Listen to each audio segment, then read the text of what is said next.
Seems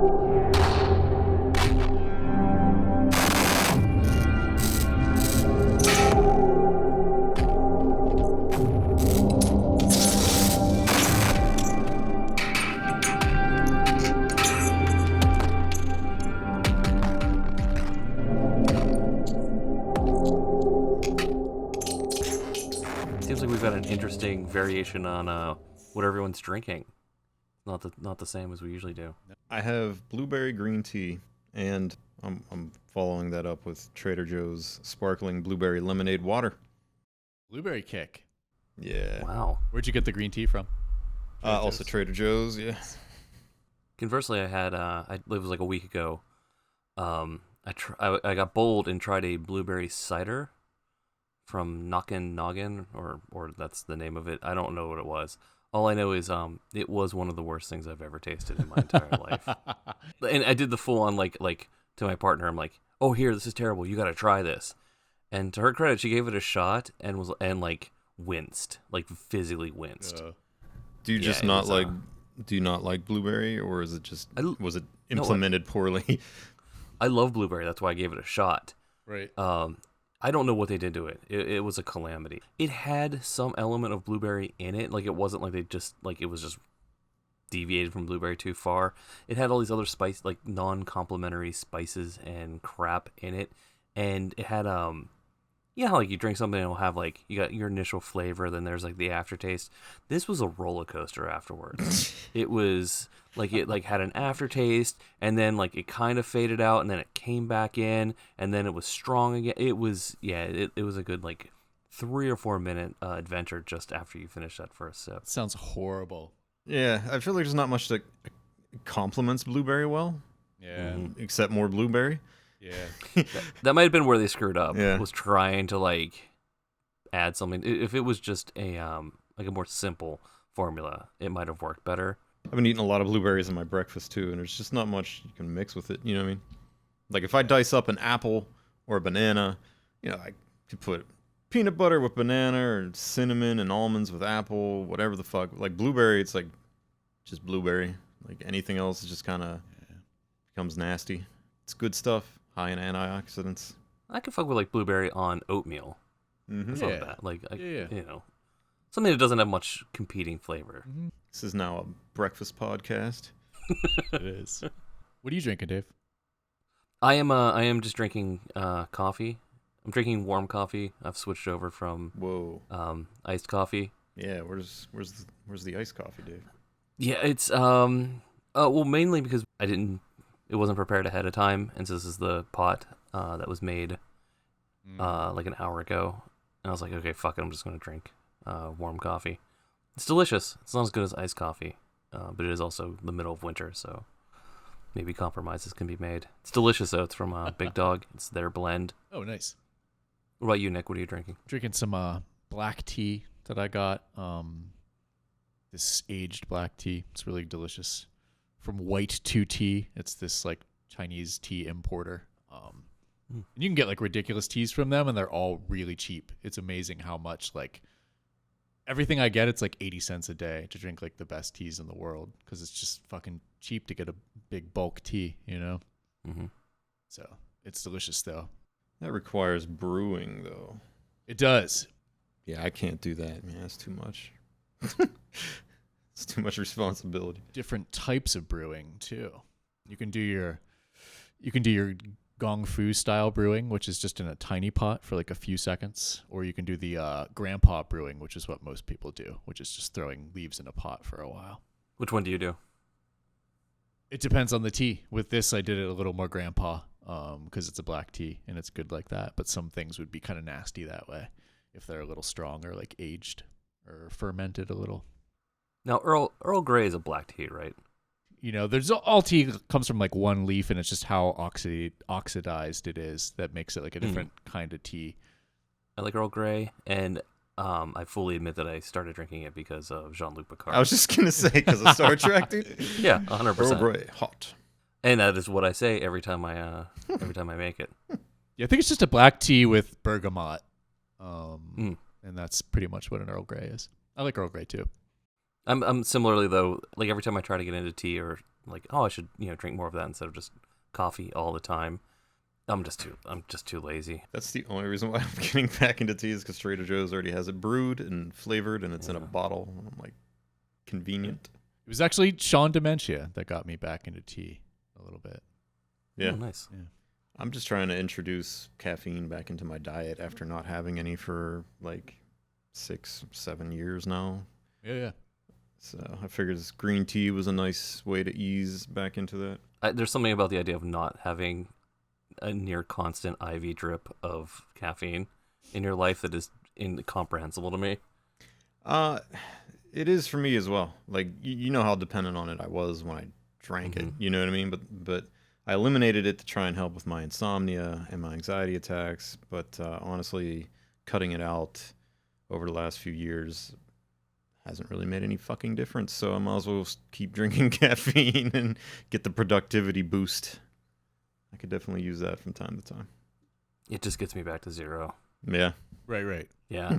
Balances you out. Yeah. I don't know, actually, at this point, it's been so long since I even bothered to try to quit. Coffee used to make me extremely jittery, but and like, sweaty palms and like anxiety and shit like that. But at the same time, it also made me able to actually focus on things. Like, I think most of the music that I made with Prometheus stuff was on lots of caffeine. You know what I mean? I'd go down to the Beehive, get a triple shot on ice, come back and start working on shit. Like, that was my routine. Probably wouldn't have been able to do it without caffeine. You know what I mean? It's like, That's what I like about tea is that thionine chemical like balances the caffeine out, and it's really hard to get jittery because I'll have like 6 like small pots of tea a day. It's like way more than enough. But it never like fucks me up as much as like a quad shot will, kind of. Which I like. I'd never, like you said, Dave, I never quit. I can't imagine like quitting caffeine. I just go between coffee and tea, sometimes both. But I'm in a heavy tea phase. It's been fun. So it's the end. We're getting towards the end of 2020 here. yeah, let's give some context here. We are not socially distanced in my backyard. We are back to recording remotely Yep. via Discord. Because people can't do the simple thing of putting on a fucking mask and Nope. being mildly responsible. Impossible. I feel like we've been like, I don't remember how like much we've torn into like anti-maskers and basically people making this problem a lot longer and shittier than it had to be. I mean, no matter how much we've torn into them, I will say it's probably not enough. Never enough. Yeah. Fuck them. And if they're someone who's listening and getting pissed, Good. now's as good a time as any to hop off. Yeah, This please. is your stop. Please. We're using Discord and with cameras, so we can see each other at least. Yep. So Yeah. It's different. nice to be able to at least see each other this time around. That was a setback, I think, with the other ones we did via Discord where we didn't have cams. It's hard to read each other's feelings on shit as we discussed it. Right. It is. After being used to all sitting at a table next to each other and bullshitting. The true way. Yeah. At least we had one good get together this year. Yeah. Yeah, that was good. A very cautious one, but it was fun nonetheless. Well, and it was around Halloween, the only holiday we're celebrating. True. Yeah. Well, that and May Day, but yeah. So it was a good one. It wasn't like we were like we got together for Thanksgiving or some bullshit like that. No colonizer shit. Just a good Halloween. Exactly. Yeah. Why can't every day be Halloween?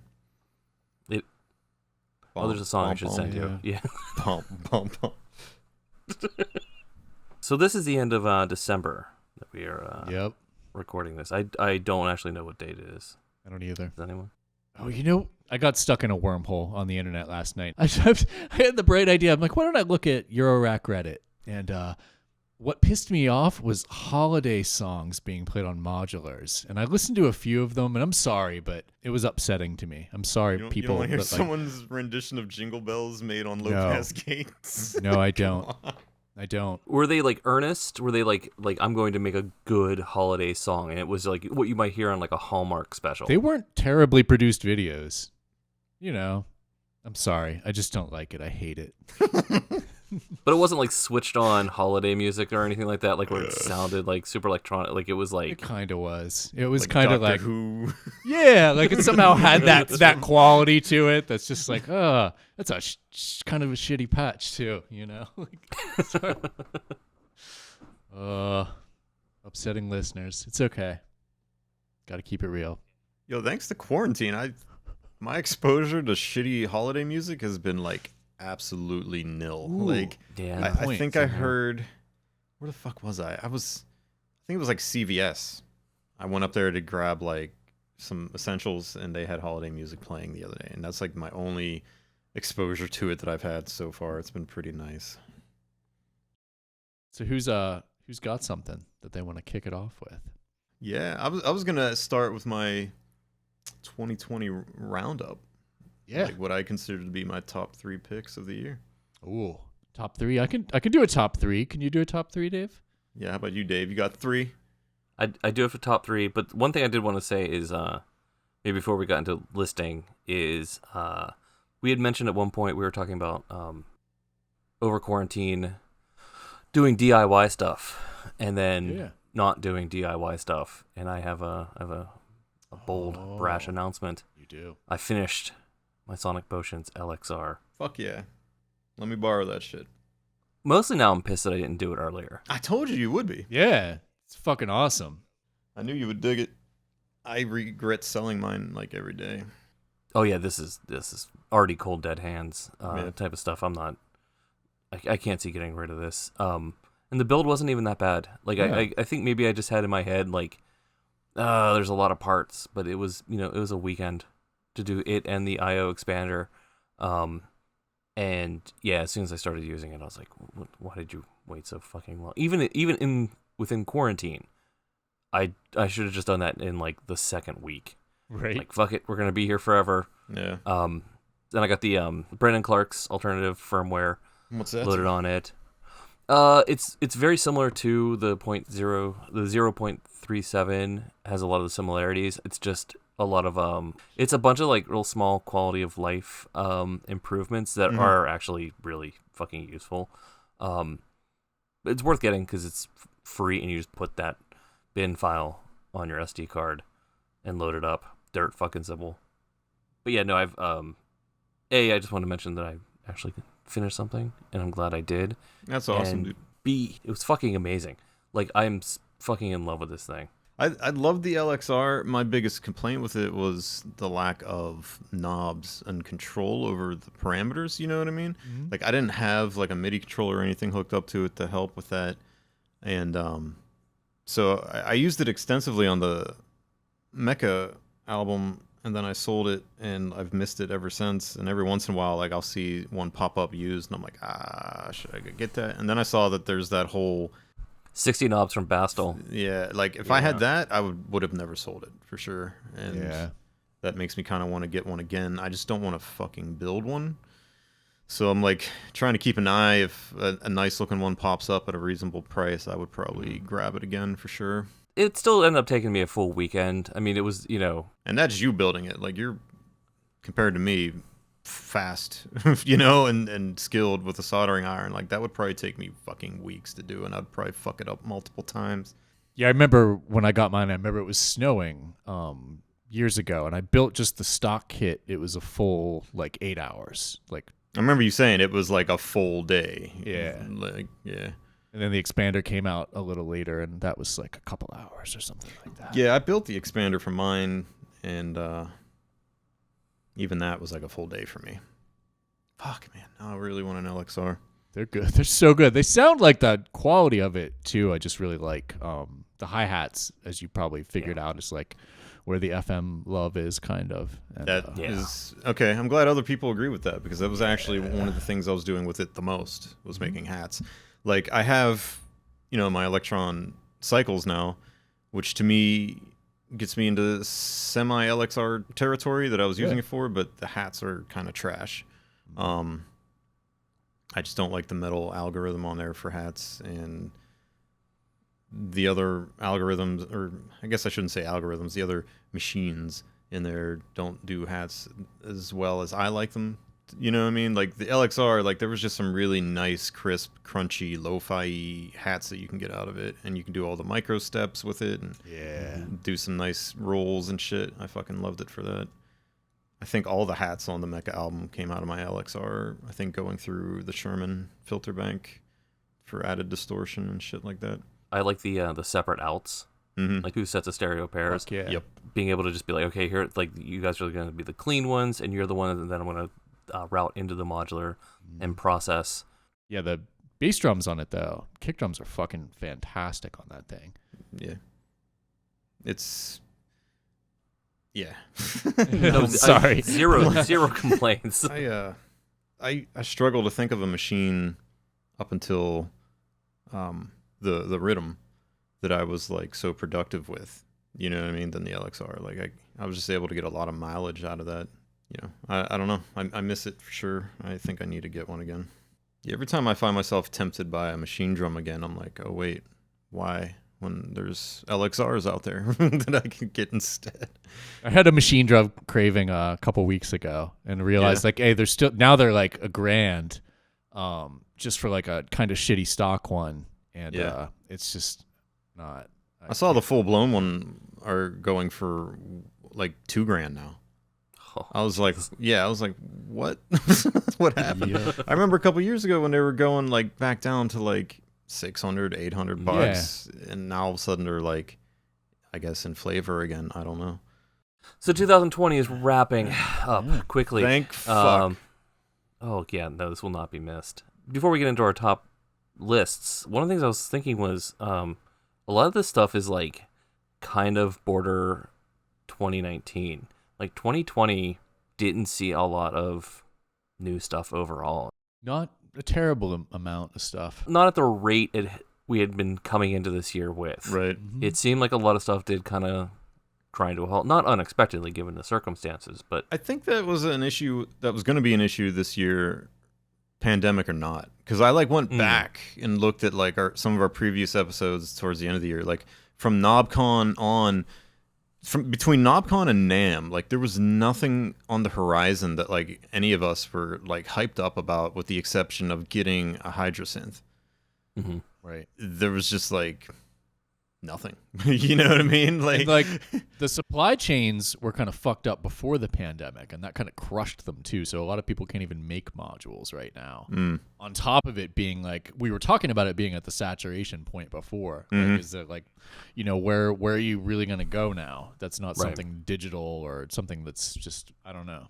I think that oversaturation is what has been pushing me into pedal territory, because there's just some fresh ideas happening in pedals right now that is not really happening in modular format. Like, just, you know what I mean? Like, there's just a lot of the same thing being reproduced 100 different ways right now in Eurorack.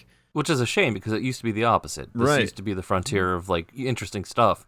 But I think, you know, that was 10 years ago. Well, I think that's why pedals are having some interesting things happen right now, is because like they've been working on these ideas obviously for the last year or two, trying to compete with modules, you know, trying to come up with something different.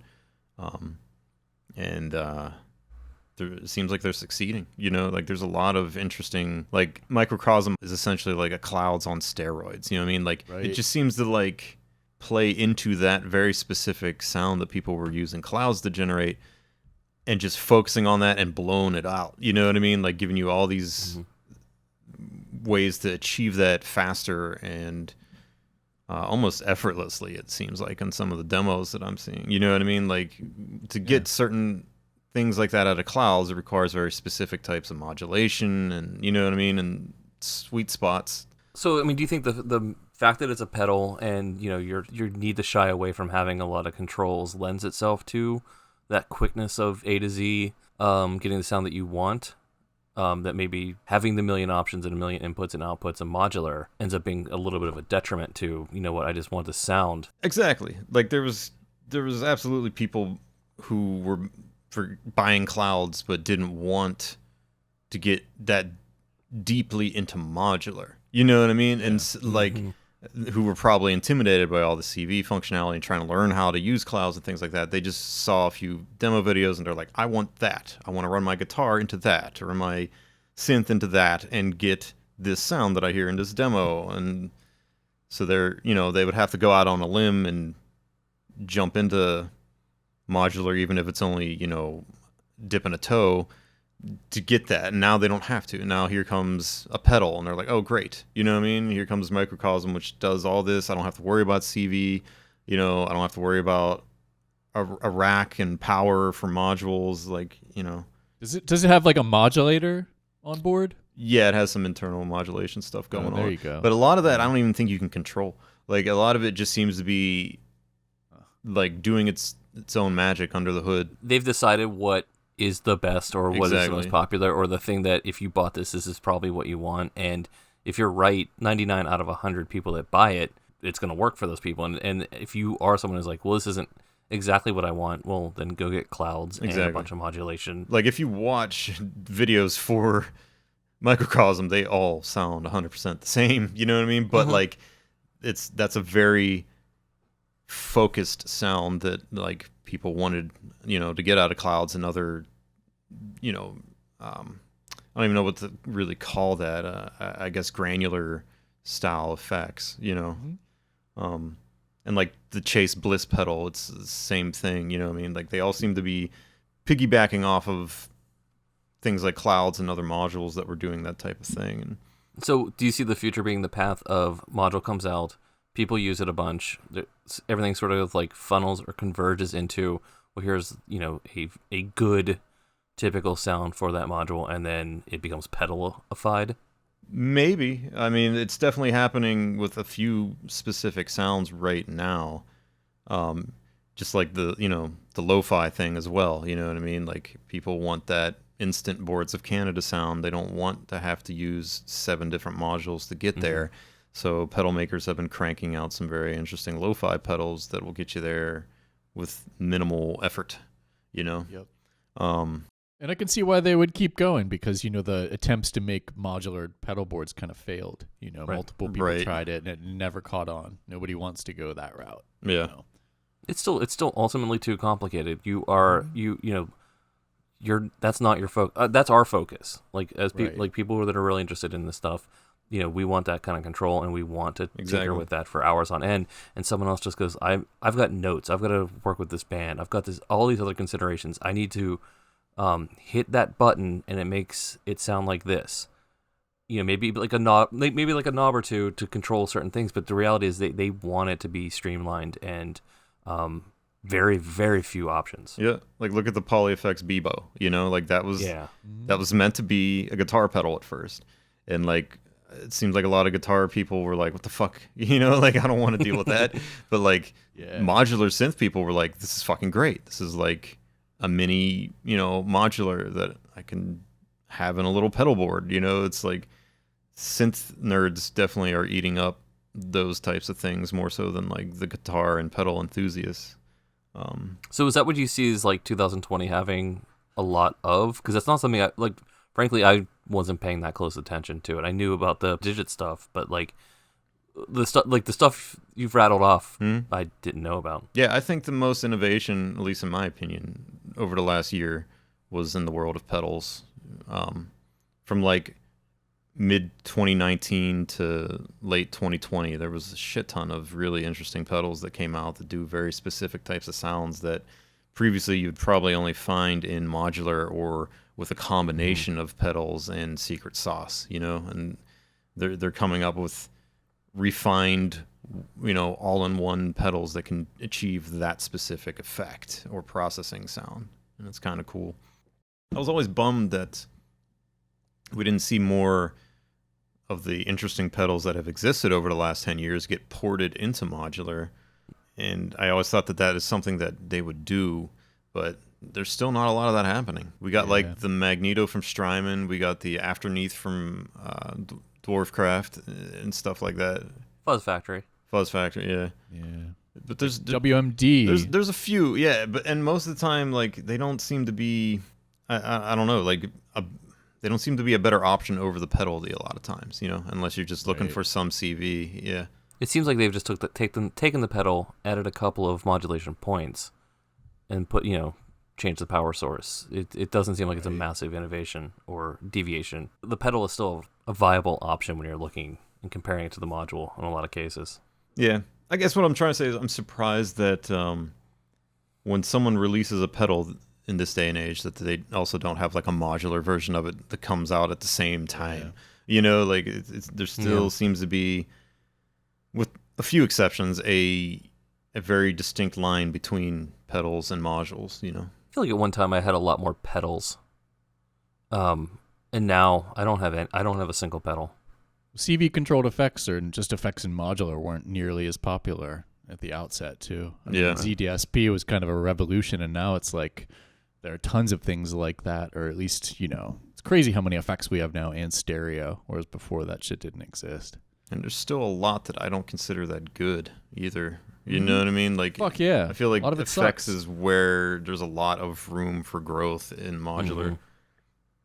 You're like, why hasn't Eventide done something that's like, you know, they made that delay module, but they haven't really done, you know, I'm sure they don't want to do an H9 as a module, and I could see why, because it would kind of kill that market, even though I think they just stopped making those outright. But they've never done like a real module that really leveraged, like they're crazy, like a black hole version or something, or just like, I don't know. They haven't gone there.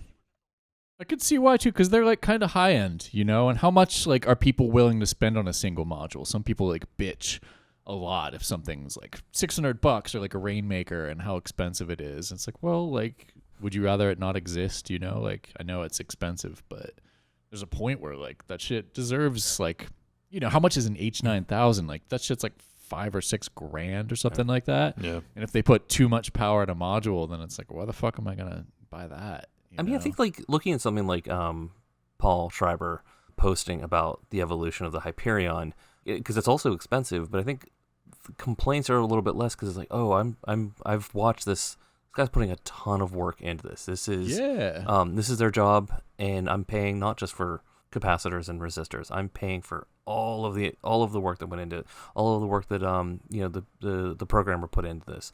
Really getting a better sense of why these modules maybe cost as much as they do. I don't know, maybe I'm hoping like that sort of visibility into the entire process from start to finish might make these price points a little bit more understandable. Yeah, that thing's a fucking steal, honestly, the Hyperion, for what it does. Like, nothing else out there does that. The H9 is probably your closest bet, and that's like fucking way more expensive. But if Paul had been just sort of like, you know, in his house, popped up, said, I'm doing this, and then months later put it out, the fact that he's just been really forthcoming and transparent about the process, I don't know, hopefully like it lends people to understand that this is a really hard fucking thing to do. Yeah, it's not easy. Not just porting a VST into a box, you know. Right. Like the audio damage effects modules. Yeah, which that's what you get. Yeah. Like, right. Surprisingly, there hasn't really been anything since then. Like, even that was something that I thought would see more of effects-wise. It was like people's, you know, VSTs being ported into the world of modular. But yeah, there wasn't many. Like, Audio Damage did it, and that one reverb, the EOS verb kind of crashed and burned, and that was the end of it. Like, you can't even get like simple little effects, you know what I mean, in modular very easily. At least not very good ones, you know. So it's strange. And Noise Engineering went the other way. They took some of their modules and put them in the Reason. Yeah. Right. Well, yeah, and they're weird. Like, people would rather invest in like having effects coming out of like a teensy CPU, and there's like that hardware focus, and so that software world doesn't get bridged very often. Because a lot of that software world is, you know, it's not like easily portable. That's like stacks of shitty code sometimes. Did the Hyperion come out this year, or was that 2019? I think it was late 2019, right? I don't think they was shipped until 2020. Okay. Yeah, I don't think so. There might have been a few units in fall of last year. But That's what I think he was still prototyping in like November last year. I remember seeing like... We were at NopCon. Yeah. And that was still very crude. Yeah. Yeah, I don't think anyone got it in 2019. Nope. And I don't think any of the three of us have it, right? No. I didn't have the rack space for it. I still don't, but I could probably make some space for it at this point, because I've sold a couple things, but it's on my list of stuff to get eventually, but like I wasn't in a major hurry because I knew that it was, hard to get at the moment anyway. So I was like, okay, I don't have really the money or the space for it at this moment, so I'm just gonna, put it on the back burner for now. But I know I'll get one eventually. The FX8 XL reduced my need for that quite a bit, Yeah. So that's a pretty powerful thing. It's already got, 3 CV inputs. The Hyperion's got 4. I know his algorithms are different, but that made it a lot less interesting to me. I still don't have one, and I've been kind of putting it off because I've just noticed from my own habits of buying things and selling things that usually the stuff that has multiple purposes, I end up selling. Like I've realized over time that like I like things that have a single purpose for the most part. Like things that I don't have to think about. Like the new noise engineering reverb, for example. Like it's just doing reverb, and like I already have memorized my favorite sweet spots for the knobs. You know what I mean? And I could just plug something into it when I want that effect. Like, so you don't want the extra dimension of finding the sweet spot on one of 32 algorithms. You like the idea that this is one algorithm and you can dial the fuck into it. Yes. And I think that's why the ZDSP has been a staple in my rig for many, many years now, because my Halls of Valhalla card seldom comes out of it, and it's like 8 reverbs that I'm well versed in. You know what I mean? I know where I want the 3 knobs to be for each of those algorithms, and that's a wrap. Like the FX aid, as appealing as it is, it's also very intimidating to me, and I know I'm going to get lost in like, what's the word? Option paralysis. Decision, yeah. You know what I mean? Like, yeah, and so I haven't gotten one yet. Like, even though it can do all those things, I feel like I might end up being less productive with it because it can do all those things. So I've been like biding my time. There's a new effects unit that's supposed to be in the works and coming out soon from Chaos Devices, or ZOC, as I like to call them. But it's going to have a screen, and it's going to have like multifunctionality and things like that. And like just the fact that it has a screen and will tell me like what effect is what and things like that, it seems a little more stripped down. I'm kind of waiting to see how that turns out, because it's not too much bigger than the FX aid. I think it's meant to be like a weird bridge between like ZDSP and FX aid. Like I think it has a card slot and the whole 9 yards. So yeah, I don't know. I'm just kind of biding my time and seeing how that turns out. I guess I can understand it. I mean, for me though, the FX8 is still the effects are logically grouped, so there'll be 8 in a row of reverbs and delays, and then there'll be some number in a row. And so I've got I got the printout. I'm doing some quick math in my head that is like, okay, I'm looking for numbers 12 through 18, or let me go try 24 through 30. And then within those, I'm like, okay, I'm gonna dial into the effect I'm looking for right then. See, even that much, I find distracting. Okay. Like, even though that's not much, like, you're just referencing, like, your printout and shit like that, like, I find that fucking slows me down. Like, I used to do that with the black hole DSP, and I found that annoying. You know what I mean? Like, I don't know. Yeah. Even though it's not much, I don't want to have to reference a piece of paper every time I want an effect. I just want to know in my head, this is the effect I want. I need to plug into this module to get it. You know what I mean? Like, I don't know why. It's only a couple extra steps, but it slows my roll enough where it can be severely distracting and fuck up my flow, I've noticed. I think we've talked about this in the past, though. I mean, these are how our brains work, and we can fight it or we can lament, I wish I could do this differently, but at some point you just got to lean into it and go, I know what works for me and what doesn't. And if it's not working for you and you know that's going to be more stress than productivity, fucking don't do it. And that's what I've been working on. I think 2020 was...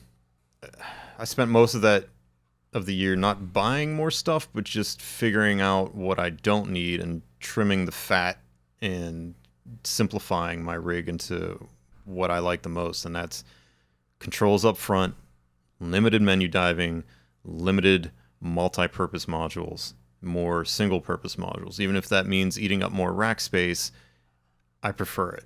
It's like... That could segue nicely into, perhaps we can get into your Your top 3 for 2020. My top 3? Yeah. Yeah. My top 3?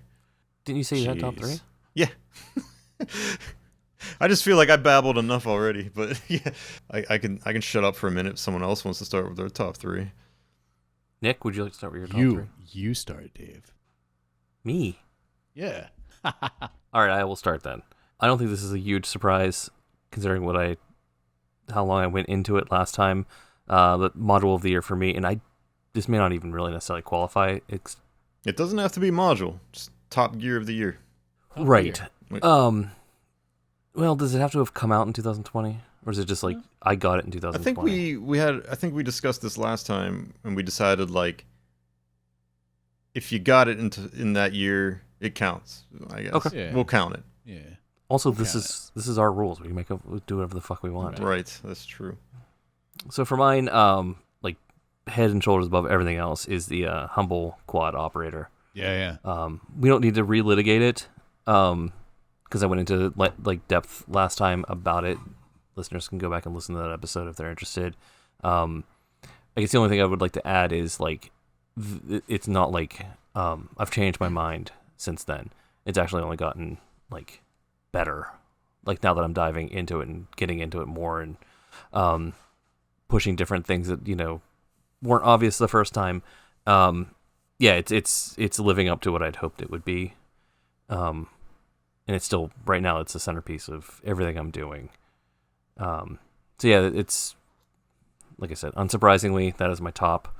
And that one was easy. So going on to 2 and 3, FX Aid is number 2. Yeah.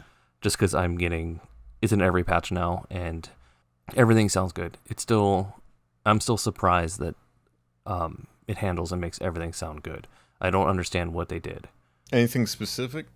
Like, are you just using it as a full-on multi-effects, or is there something in particular you find yourself going to for every patch with it? No, it's and I have 2 of them now. I've got the original and the XL. So now chaining them. Fuck yeah. I love chaining them.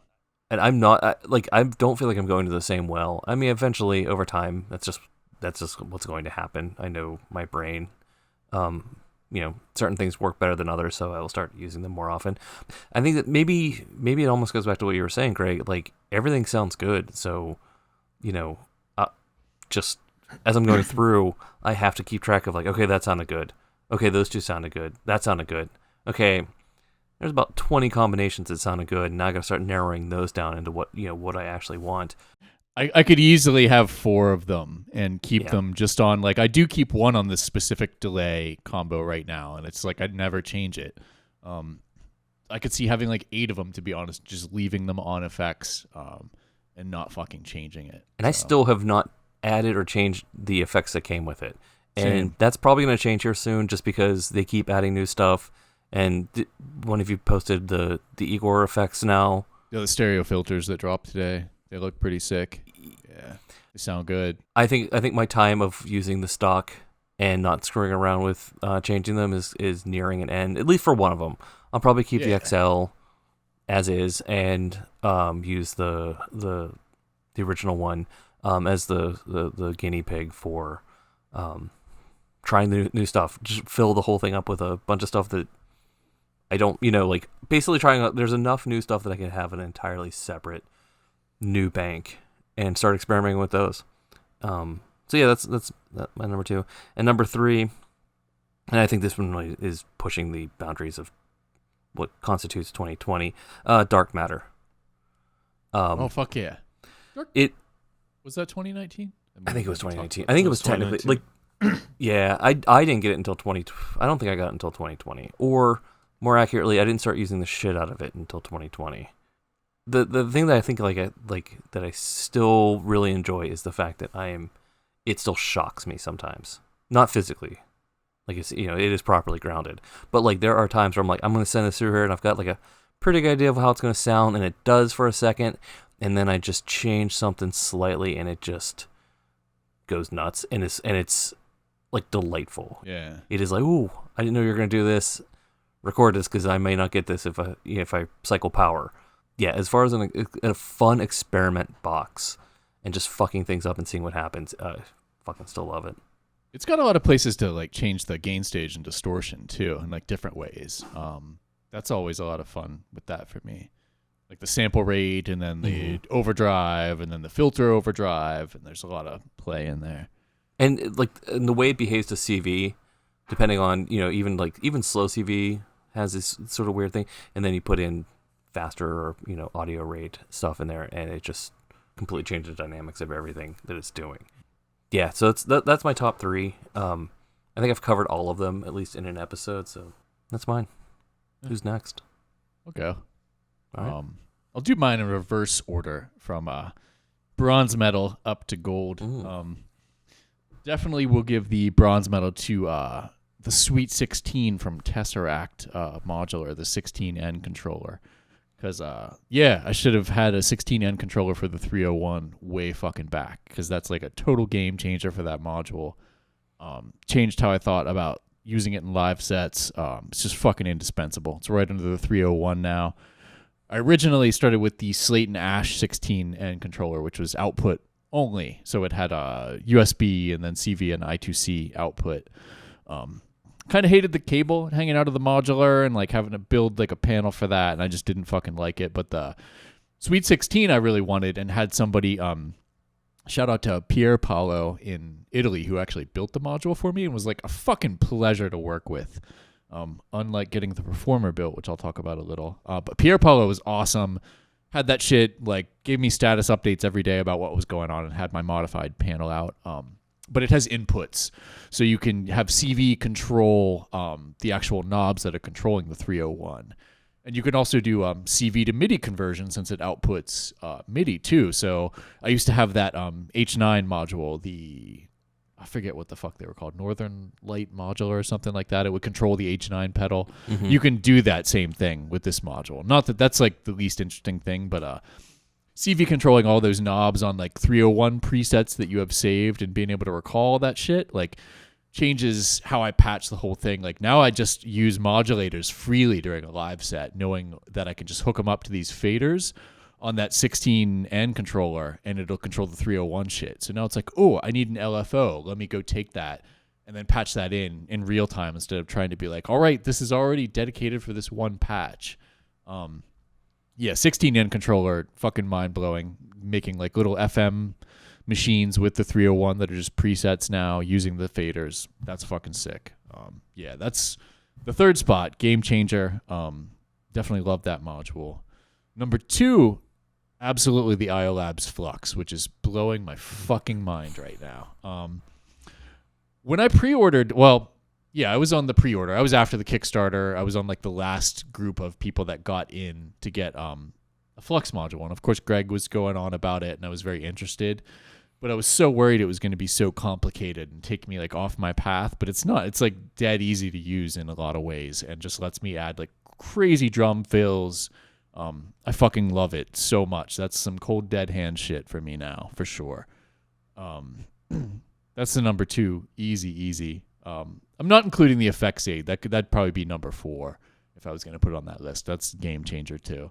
But yeah, the Flux I definitely want sitting right next to the Westlicht Performer, which is absolutely by far number 1 fucking game-changing module for me for the year. That thing is the fucking best Eurorack sequencer I've ever used. It's the perfect companion to the Flux, which goes crazier in a different way with the rolls and the ability to do all that shit. But the Flux is like the best balance of it's like a MIDI box and a modular, but not as complicated, but still like 4 CV inputs that you can route to like all sorts of fucking shit. It's 8 tracks. Any of those tracks can also just be a CV recorder that you can also fuck with CV. So you can have an envelope sequence that's 64 steps and be like, oh, I like that. I'm just going to record it into a track of this sequencer, and then I can free up this envelope to do something else. And it's also, I can play it back now as a preset. That kind of changed how I thought about shit. Between that and the Sweet 16, that like kind of blew my mind, thinking about, okay, I can have these little parts of performances saved. But it just fucking works too, the Westlicht Performer. There's I'm looking right now to remind myself of the features. At the simulator that's built in JavaScript. That's like they push out the new GitHub build, and it's also reflected in this test drive thing where you can like use the module. And it's super straightforward. I love that it's 64 steps. You can hook up a launch pad to it, like an Innovation launch pad. So I have a Launchpad Mark III that I got.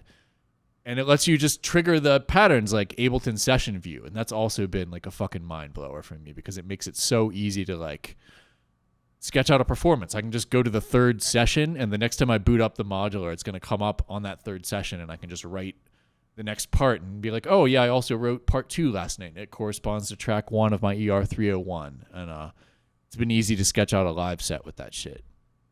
And you can go into like pattern mode too, and also just change like edit the 64 steps and like any of the pages on the performer.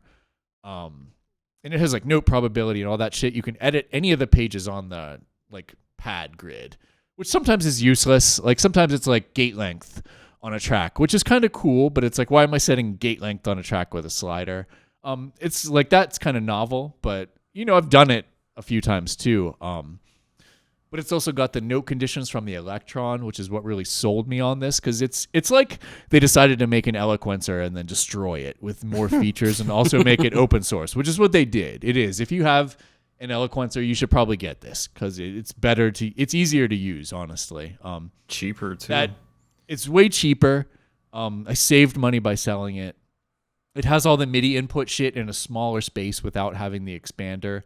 Which I will say on the Eloquencer, and I may have touched on this the last time, that my modular like fucked up one day because that expander became detached after I took it somewhere. Took it to a cabinet and came back. This doesn't have that problem. Also, like, that grid on the Eloquencer is kind of useless. It's kind of eye candy. There's like a eye candy mode on the Eloquencer that lets you get to that and realize like it's kind of pointless to see all those steps at once. You just want to drill into the thing you're looking at and using. Yep. And go to the next track. That was useless. Not to derail your conversation, but yeah, that was one of my. I recently sold my Eloquencer as well, and that was one of the main things. When I bought it, I didn't realize that you couldn't change views of any sort. You're locked to looking at all those tracks on that grid, and you can't do like a zoom in on a specific track and like blow it out so that you can see like maybe 64 steps of track 1 all at once or anything like that. Like it's just not there. And I'm like, this is kind of dumb. You know what I mean? It's like, yeah. And I like dumb sequencers, but that was like too dumb for me. I was like, shit. Because then it dumps everything else to that tiny Eloquencer screen where you had to get all the info. Right. And the Westlicht just has one fucking big OLED with all that shit. And it's like a $25 OLED. It's not a hard one to get. And they're fucking beautiful, and you can get different colors. It's like you can choose how you want the sequencer to work. It's all open source, if I didn't say that. So it's kind of fucking sick. You can build it for $200 if you want to do surface mount soldering, or you can pay some techno asshole to build you one and then fuck around with you for a while too, and then never ship you the rotary encoder and give you a broken LED and ship it to you in a shitty box. Fuck that. Hypothetically speaking, I won't name the person who theoretically could have built that for me in New York, but fuck you. I don't care. That was a bullshit experience. You can see the reverb comment if you really want to find out who, because the sequencer is that fucking good that it was still a no regrets. I fucking love that thing. That kind of ruled out that and the Flux. I don't see much room for other sequencers. I sold the Varigate and the Eloquencer to get some other modules, and the Westlicht was part of that because I paid like $400 for it in the end to have it built, which was fine. It does work. Like his soldering was good. It's cool, but the module is fucking hype. Like I love building sets with it. I love. Someone referred to it as like a battleship sequencer. Like there are all these sequencers like that are kind of like super complicated, like the Vector and all these big battleship sequencers. I think it's the easiest one to use. There's like no learning curve. I haven't even looked at the manual for it that much. Kind of like the Flux too. You don't need the manual for that too much either once you figure out how to get around. That thing, they're both fucking sick as hell. Like those have been like the top 2 for the year, easy.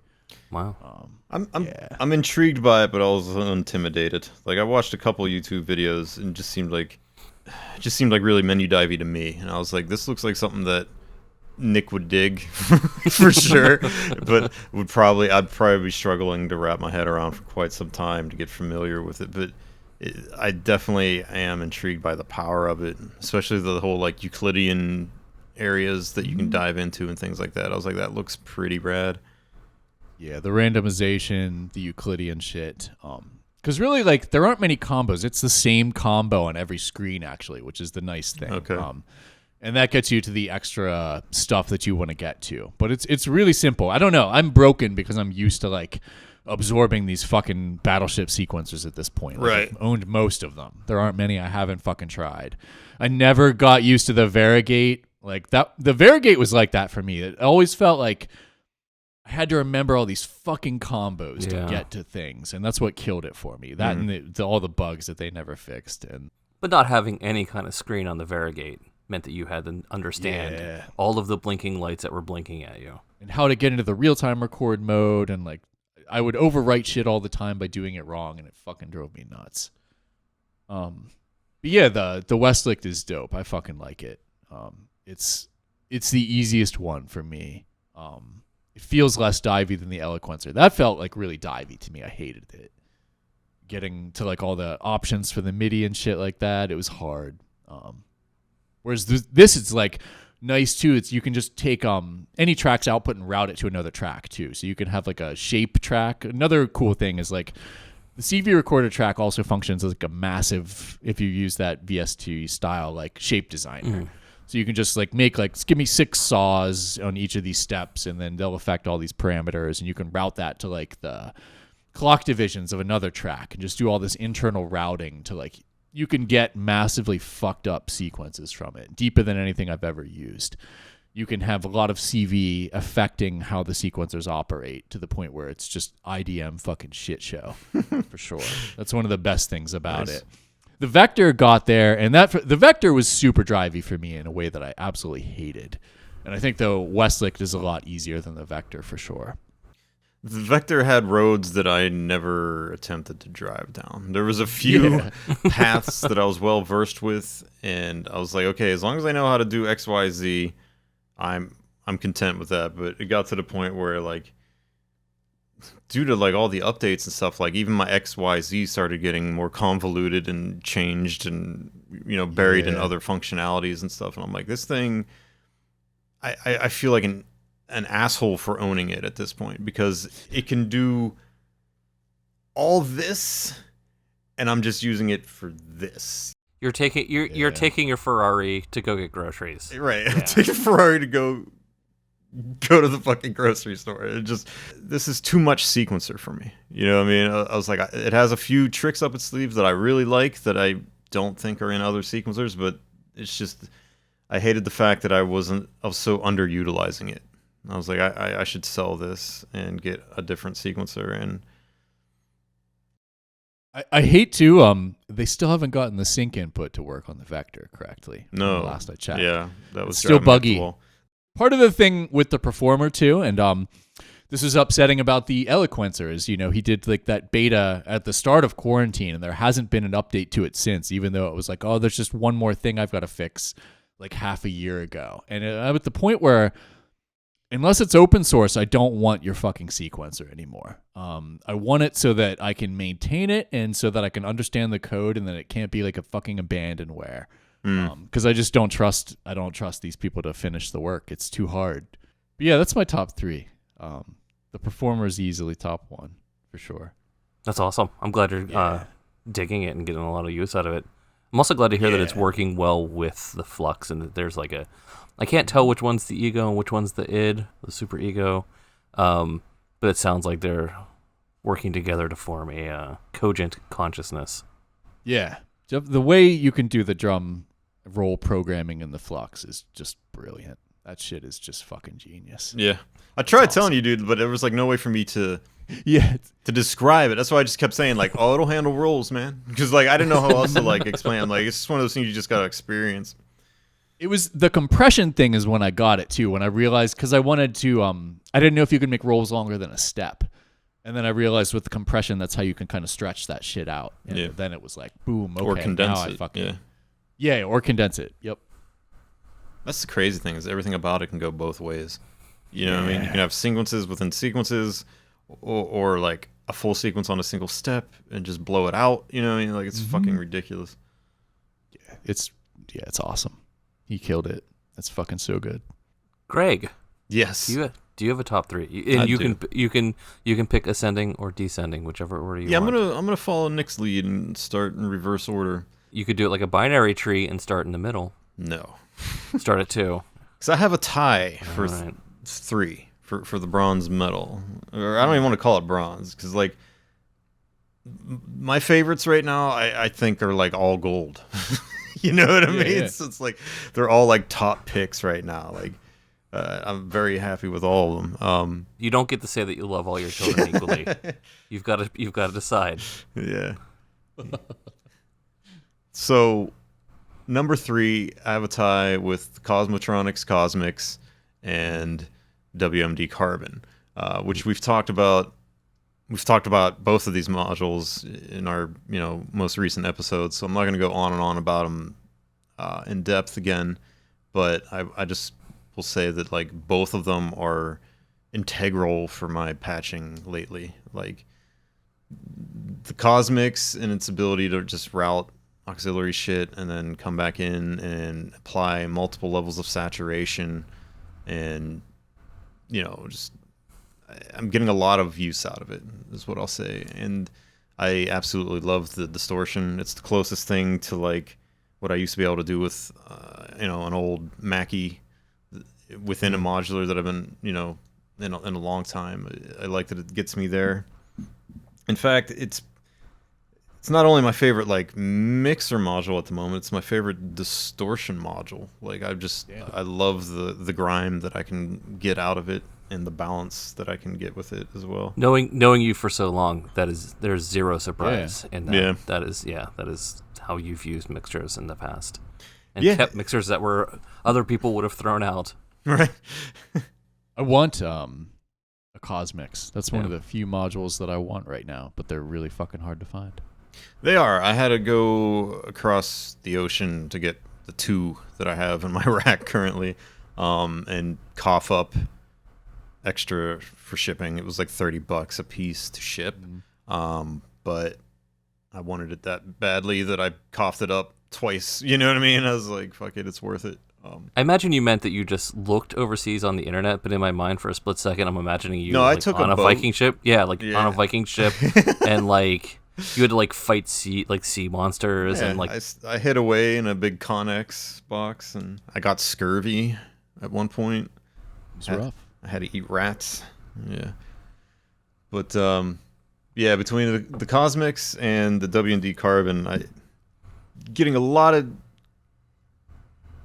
saturation combos out of the 2, and the wave folding and just the fact that it's a multi-mode good sounding filter in such a small package. Like, it's my go-to at this point, and I need to have more of them in my rig. I still only have one, because I'm trying to only buy used right now to save a few bucks when I can, and I've only seen one pop up used so far. So I mean, I'm likewise.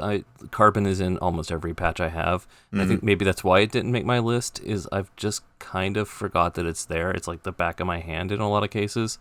It's the perfect utility filter. I mean, like it does everything it's supposed to do. It does everything I want it to do. I've just stopped thinking about it. Like everything we said in the original episodes talking about it still stand. Mm-hmm. Yeah, I love it. I love the performance features they put into it too. It's awesome. I think all of us mentioned that we've been digging into the wave folding more. Like, I know originally I didn't think I would even be touching the wave folding in there because I had enough things to do that, and I just thought, okay, that's a nice novelty that they threw in there that didn't, that it didn't need to, but the fact that it's there is cool. But no, I'm like actually finding myself utilizing it quite a bit now, especially in combination with my plates modules. It just sounds good going through that wave folder. But that's my 3. It's a tie between those 2. Number 2 also was the Flux temporal sequencer. It changed the game as far as gate sequencing goes, just like I had hoped it would. Had a lot invested in it whenever I did the Kickstarter. You know what I mean? Like, I refrained from buying other gate sequencers for several months because I had a lot riding on the Flux that I hoped that it would be able to fulfill, and it has like 10 times over. Like it does more than I expected it to. You know, it's definitely a worthwhile investment. And then number one, the Polyend Tracker, which I have a lot to say about. To be clear, we've not really dove into it in an episode quite yet. No. We've talked about it here and there, but I don't think we've done the deep dive on this. No, because I think the last time we did an episode, I don't even think I had it yet, or it was on the way. I think it was on the way, yeah. Yeah. And I since the last episode, I finally got one, and I spent a lot of quality time with it over the last 2 months. I think it's been. It's just a fucking amazing piece of kit, in my opinion. It's the sampler / sequencer like powerhouse that I've been looking for a long time. I didn't expect to enjoy it as much as I am. Like we said before, I was never a big tracker guy. You know what I mean? Like, when it came to like my DAW, I was always using piano roll to sequence everything, you know, and I was mainly using Reason, FL Studio, and Audio Mulch. I was never really got into a tracker. Every time I'd mess with one, it just felt like too weird and spreadsheet-like, and, you know, just full of arcane hex symbols and shit. And I'm like, I don't know what the fuck's going on. You know what I mean? Like, I like modular layouts. You know, I'd like the interface of Reason. I like the modularity of Audio Mulch, and I liked just the layout of FL Studio as a sampler. You know, like I would just drop multiple sample tracks together, use piano roll, layer them up, done deal. This thing kind of feels like a really refreshing change of pace, but also not all that unfamiliar. Like, I don't know, it's interesting. So it doesn't have the sort of like foreboding density of like renoise, or like the thing that sort of like turned you off to tracker software. I don't know what turned me off about it, honestly. Like, it just never really appealed to me. You know what I mean? Like, it wasn't what I started out in, and I never felt the need to readjust to learn it. And I was like, right. I'm getting by just fine using, piano rolls. I don't need to sequence vertically. Yeah, we talked about this in the past, because like to me, like I had the opposite approach. Like starting out with like Fast Tracker 2 and like trackers click with my brain, and then Renoise was the massive super upgrade to all of them. So that's why I was really really interested to hear what you had to say about what you had to say with it from like a perspective of not just being like super into trackers. Yeah, I'm super into this one. So I can't really compare to Renoise and things like that. I've glanced at Renoise and stuff like that. I've used them very, very briefly. So like my familiarity with it is like next to nothing. I just knew that like I was struggling to understand what meant what, on each step. Whereas with the Polyend, I'm grasping it very well, and I haven't even looked at the manual yet. And I'm making like tracks on it. All I did, like, for Halloween, I went up to a cabin in New York for the weekend, by Lake Erie, and I took it with me. I was like, this will be a good opportunity, maybe, at night to start to learn this thing when I get bored. I just threw it in my laptop bag with some headphones, and that was it. And on my phone, I pulled up like a couple tutorial videos that they had on the Polyend site, and I looked at a couple videos that Stasma, the Jungle Christ, had posted on like his Instagram and YouTube, showing off some of the crazy shit he was doing. And like just from glancing at those videos, I learned enough to start making tracks on it. And I might be missing a few things that is detailed in the manual, but so far I feel like I'm navigating everything. You know what I mean? Like there's not much that is a mystery to me, or things that I'm just like not using because I don't understand them. Like I feel like I'm taking advantage of pretty much everything that's in there currently, and it's pretty cool. The speed at which I can work on it is the main appealing thing to me. Like I find myself not even using the jog wheel much at this point. Like I'm kind of just pounding away on the directional keys and doing the shortcuts already. Yeah, I can move quick on it, like very quickly. Now, where do you see this residing in your overall workflow, either at home or in a live set? Already, it's become like the heart of my setup.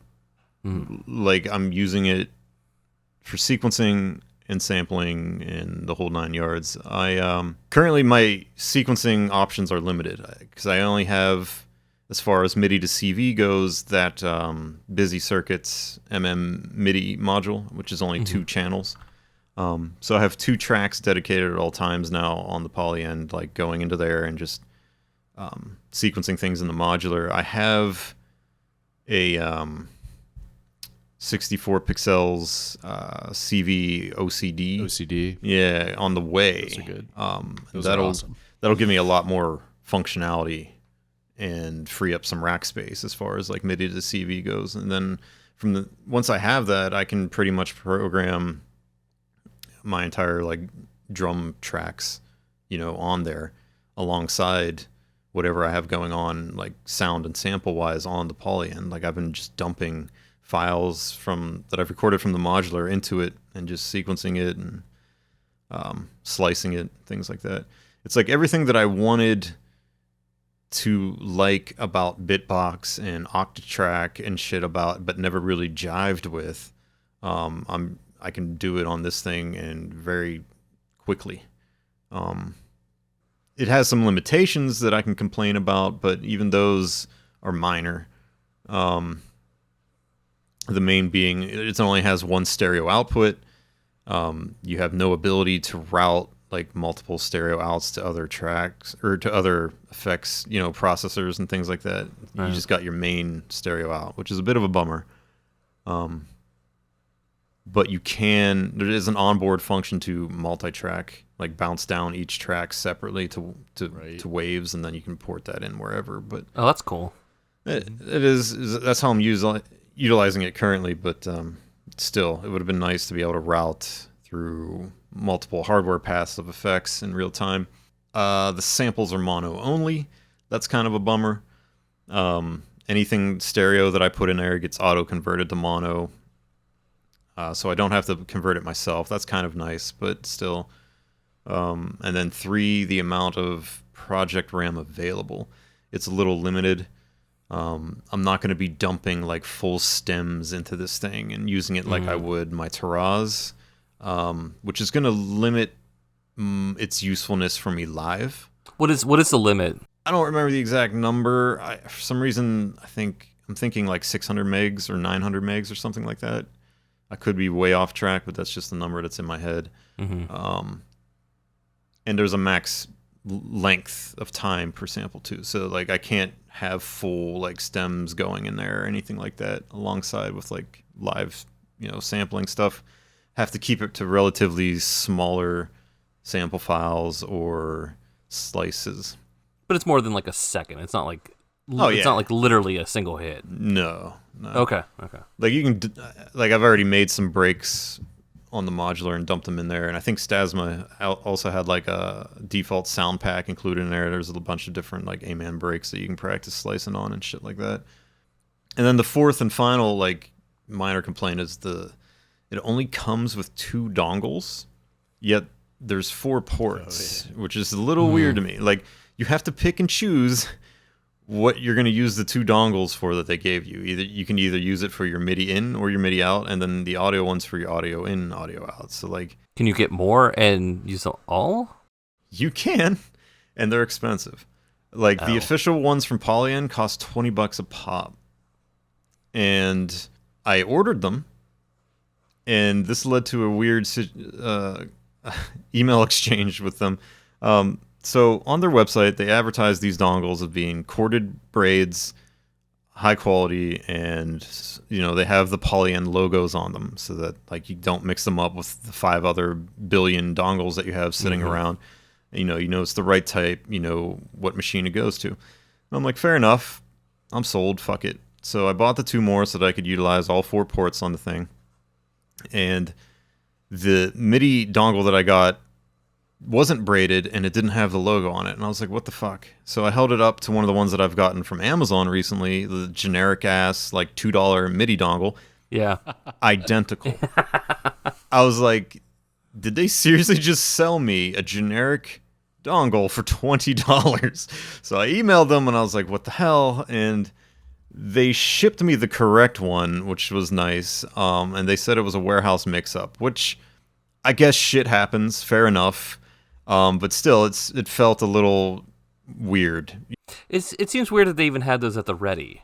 Do you know what I mean? Like Yeah. why were those even in arm's reach? I don't know, because you can't buy a generic one from their store. You can only buy theirs. So I'm like, I was confused by why. Yeah.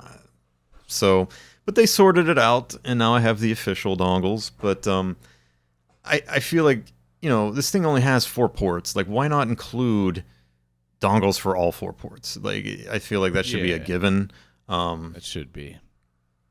But other than those 4 minor complaints, I'm like in love with this thing. Like, I don't see it. I don't see it not being in every patch that I make right now. Like, so do you see a scenario where you have a second one? I've already considered that. Yeah, I have, to be honest. Okay. Yeah, because I mean, it is a little limited, and it would be hard to bounce from track to track in like a live performance, especially if you're doing something kind of broken up or you're shifting tempos and things like that. Like, I feel like it would be beneficial to do it old school breakcore style and have 2 of them and maybe a DJ mixer in between the 2 that you can fade and bounce between, or, you know what I mean? Mm-hmm. Have one maybe focused on drum duties, and then your second one focused on like your melodic elements or things like that. That way you can shift things around more.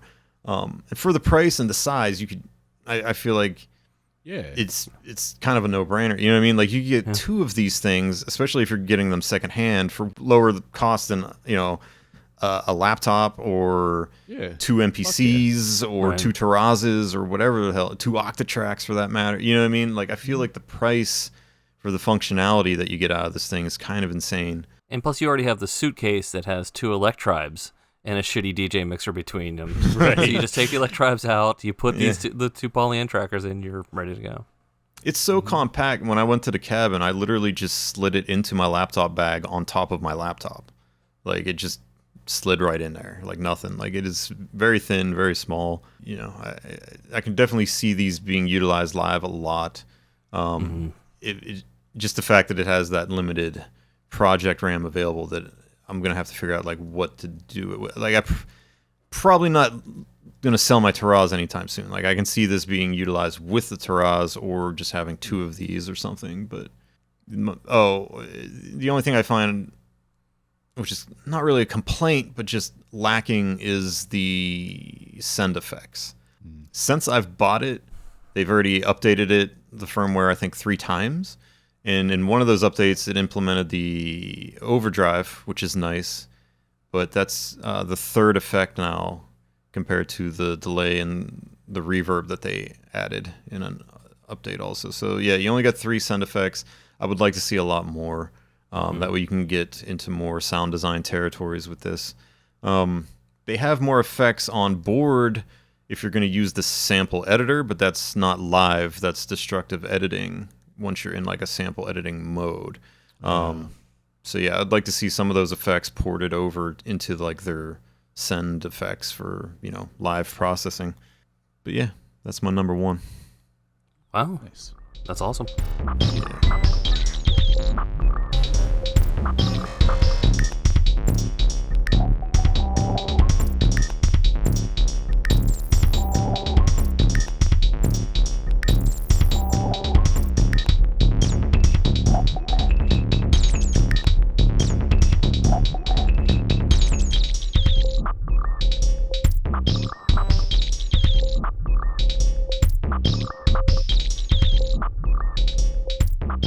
Just telling people I hate Christmas music. This is going to be a bitter episode, boys. Strap in. This year sucked. There's a lot of bah humbugging going on here. So wait, what 3 spirits are going to visit us to change our mind? Every time someone patches rings into clouds, an angel gets their wings. Oh my god.